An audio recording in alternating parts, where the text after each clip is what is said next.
অসহায়দের খাবার দিতে গিয়ে হারিয়ে গেছিল মোবাইল। পুলিশের উদ্যোগে মোবাইল ফিরে পেলেন মোবাইলের মালিকরা। উদ্ধার মোট 22টি মোবাইল। হুগলির গোঘাটে ছবিটা তুলে ধরছে আজ গোঘাট থানার উদ্যোগে 22টি মোবাইল মালিকদের হাতে তুলে দেওয়া হলো। উপস্থিত ছিলেন হুগলি গ্রামীণ পুলিশের অতিরিক্ত পুলিশ সুপার কৃষাণু রায়, আরামবাগ মহকুমা পুলিশ আধিকারিক সুপ্রভাত চক্রবর্তী, গোঘাট থানার ভারপ্রাপ্ত আধিকারিক মধুসূদন পাল সহ অন্যান্যরা। উদ্ধার করা হারানো মোবাইল ফিরে পেয়ে খুশি ফোনের আসল মালিকরা। এক ব্যক্তি এই প্রসঙ্গে বলছেন, 3 বছর আগে তিনি হাটে বেরিয়েছিলেন। তিনি রোজ বন্ধুদের খাবার কিনে দিতেন। সেই সময় কোনো কারণে মোবাইল হারিয়ে গেছিল। 3 বছর আগের ঘটনা। তিনি ভাবেননি মোবাইল ফিরে পাবেন, কিন্তু মোবাইল ফিরে পেলেন, সেটাও পুলিশের বদান্যতায়। পুলিশের জন্য এই যে এত কটূক্তি, এত কিছু, তিনি বললেন পুলিশ যে মানুষের পাশে আছে এ কথা ফের প্রমাণিত।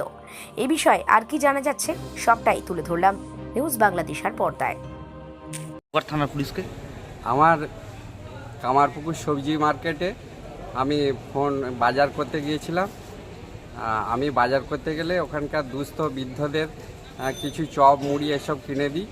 সেসব করতে গিয়ে আমার অসচেতনতা বাদে সুযোগ নিয়ে কেউ হয়তো আমার ফোনটা তুলে নিয়েছিল। তা এইসব ফোন হারিয়ে গেলে যে পাওয়া যায় এটা আমার কোনো ধারণাই ছিল না। কিন্তু আমার মেয়ে বললো, একটা তুমি জিডি করো, এখন ফোন রিকভারির হার খুব ভালো। তা আমি তো ছেড়েই দিয়েছিলাম। এই ফোনটিতে আমার চিকিৎসার অনেক কিছু, আমি নিজে খুবই অসুস্থ মানুষ, আমার দক্ষিণের অনেক ডাক্তারবাবুদের ফোন নাম্বার, প্লাস আমি একটু লেখালেখির সাথে জড়িত, কবিতা প্রবন্ধ নানা রকম সাহিত্য নিয়ে করি। গত 3 বছরের সব জিনিস আমার এই ফোনের মধ্যে ছিল। মন আমার খুব খারাপ হয়ে গেছিলো, দীর্ঘদিন ঘুমোতে পারিনি, মাঝে মাঝে এই ফোনটার কথা মনে পড়তো। কিন্তু যে এতদিন পরেও গোঘাট থানার পুলিশদের নিরলস চেষ্টা এবং আন্তরিকতায় আমি ফোনটা ফিরে পেয়েছি, আমি নিজে খুব গর্ববোধ করছি। এখন তো দেখি পুলিশকে লোকে 5টা খারাপ কথা বলতে পারলেই হচ্ছে খুব নিজেরা খুব আনন্দ বোধ করে, কিন্তু পুলিশরা হয়তো 2-1জন হয়তো খারাপ কেউ থাকেন, কিন্তু বেশিরভাগ মানুষই পুলিশ ভালো এবং তারা জনগণের কল্যাণ, জনগণের উপকার, জনগণের সেবায় সবসময় নিয়োজিত। এবং এই শুধু এই ফোনটা নয়, তারা আরও নানাবিধ কাজের সাথে আমাদের পাশে সবসময় আছেন। তারা মানুষের সাথে, মানুষের পাশে, এইটা সবাইকে মনে করতে হবে। তাদেরকেও আমাদের শ্রদ্ধা ভক্তি করতে হবে। তাদের কাজের যে মাধ্যমটা সেটাকে ঠিক মতন চালু রাখতে হবে এবং আমাদের জনগণেরই চেষ্টায় তারা ঠিক করে কাজটা করতে পারবেন। আমরা যদি সবসময় তাদের পিছনে লাগি, সবসময় বিপরীত কথা বলি, হয়তো তাদের সেটা হবে না। আর পুলিশ বলে যে মানুষ নয়, সেটাও তো তারা রক্ত মাংসের শরীরের মানুষ। আমরা যদি সবসময় তাদেরকে গালিমন্দ করি, তাহলে তাদের মনের দিক থেকেও হয়তো তারা অনেকটা ভেঙে পড়েন। তা আমাদের সব জনগণেরই চেষ্টা করতে হবে যে তারা আমাদের সবসময় সেবায় নিয়োজিত, নিরলস সারা দিবারাত্র 24 ঘন্টা, জল নেই, কারেন্ট নেই, পুজো পার্বণ সব সময় তারা আমাদের পাশে আছেন। আপনার নাম? আপনার নাম? আমার নাম শ্রী কাশীনাথ নন্দী, বাড়ি কামারপুকুর।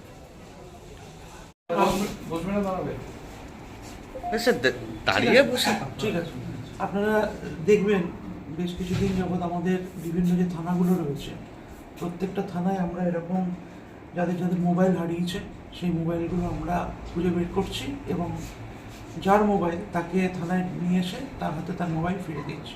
তো এতে লোকজনও খুশি এবং এটা শুধুমাত্র এই থানা নয়, আমাদের হুগলি রুরাল জেলা পুলিশের অন্তর্গত প্রত্যেকটি থানাতেই আমরা এরকম মোবাইল রিকভারি যখনই হয় তখনই আমরা একসাথে লোকজনকে ডেকে তাদের আবার ফিরিয়ে দিই মোবাইল। স্যার, আজকে কতগুলো মোবাইল ফোন রিকভারি করা হলো? আজকে আমরা 22টা মোবাইল ফোন যারা হারিয়ে ফেলেছিল তাদের ফেরত দিলাম এবং তারা আজকে আগে থেকেই বলা ছিল তারা থানায় এসে নিজেদের মোবাইলটা ফিরে দিল। Okay sir. Arambagh Motilal Teleshop ও স্যামসাং সার্ভিস সেন্টার, অনলাইন বা যে কোনো দোকানের থেকে সস্তা।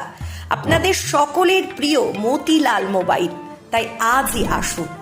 পুরানো মোবাইল সারানোর চেয়ে বেশি দামে এক্সচেঞ্জ, 0% ইন্টারেস্টে, 0 ডাউন পেমেন্ট, 0 কস্টে মোবাইল ফাইন্যান্সের সুবিধা। আমাদের ঠিকানা পুরাতন বাজার, আরামবাগ হেডপোস্ট অফিসের বিপরীতে, আরামবাগ, হুগলি। আমাদের যোগাযোগ নাম্বার 7001304430।